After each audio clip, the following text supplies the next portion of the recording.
Jana nimepokea message ambayo inasikitisha, ni kwamba wanandoa wako kwenye ndoa takribani mwaka wa 15 sasa hivi hawakubahatika kuweza kupata mtoto, lakini mwanamke alikuwa anapitia manyanyaso ya kila namna kutoka kwa mawifi kwamba hana uwezo wa kuweza kumpatia kijana wao mtoto.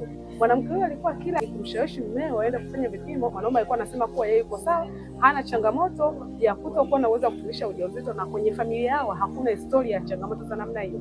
Kwa mwanamke alichofanya, aliamua kuchepuka, na bahati mbaya ni kwamba alipochepuka tu kabahatika kuweza kupata ujauzito, ambapo amepata mtoto sasa hivi ana mwaka, na yule mtoto kama kila akimwangalia anaona kuwa ni dhambi ambayo ameitenda kwenye ndoa yake. Mwanaume analea mtoto ambaye sio wa kwake, ni siri ambayo amebaki nayo, lakini mpaka leo inamtafuna. Na hiyo yote ni kwa sababu mwanaume hakuwa na uwezo wa kuweza kufundisha ujauzito. Na kama mwanaume, ili lisiweze kukukumba, unatakiwa kufanya kipimo cha semen analysis mara tu unapokuwa umeingia kwenye ndoa, au hata kabla ya kuingia kwenye ndoa, kuweza kujua kama mbegu zako zina uwezo wa kufundisha ujauzito au hazina uwezo wa kufundisha ujauzito kabla haujakumbwa na janga hili. Afya yako ndio kizazi wako. Lakini kama wewe unakumbana na situation na namna hii, hebu wasiliana nami uweze kupata matibabu sahihi kuweza kuepuka kulea watoto wa nje ya ndoa.